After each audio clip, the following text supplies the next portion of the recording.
కొల్లేరు ఆక్రమణలపై సుప్రీంకోర్టులో విచారణ జరిగింది. 3 నెలల్లో కొల్లేరు ఆక్రమణలపై చర్యలు తీసుకుంటామని సుప్రీంకోర్టుకు ఏపీ ప్రభుత్వం నివేదించింది. కొల్లేరు సరస్సు సరిహద్దుల వ్యవహారంపై కోర్టు ప్రభుత్వ విధానాన్ని ప్రశ్నించింది. గత ఏడాది డిసెంబర్లో విచారణ తర్వాత చేపట్టినటువంటి కార్యాచరణను సుప్రీంకోర్టు దృష్టికి తీసుకొచ్చింది రాష్ట్ర ప్రభుత్వం. కొల్లేరు సరిహద్దులు వచ్చే 3 నెలల్లో ఖరారు చేయనున్నట్టుగా కోర్టుకు చెప్పింది.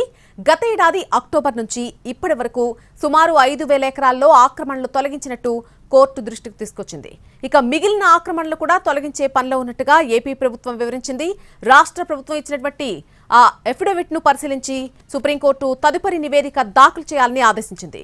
ఇక తదుపరి విచారణ మార్చి 19కి వాయిదా వేసింది. Justice B R Gavai, justice Augustine George, justice Vinod చంద్రన్ల ధర్మాసనం.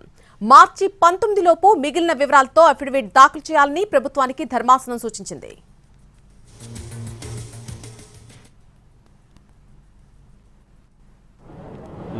లేఖ గురించి అక్కడ రైతులు వాళ్ళు ఎదుర్కొన్న సమస్యలపైన పర్యావరణం దృష్టిలో పెట్టుకుని గతంలో సుప్రీంకోర్టు ఇచ్చిన ఆదేశాలను, స్థానికంగా ఉన్న ఇబ్బందులు, వీటి గురించి గౌరవ శాసనసభ్యులు, శాసన మండలి సభ్యులు ఎంతో ఆవేదనతోటి అనేక అంశాల గురించి మాట్లాడారు.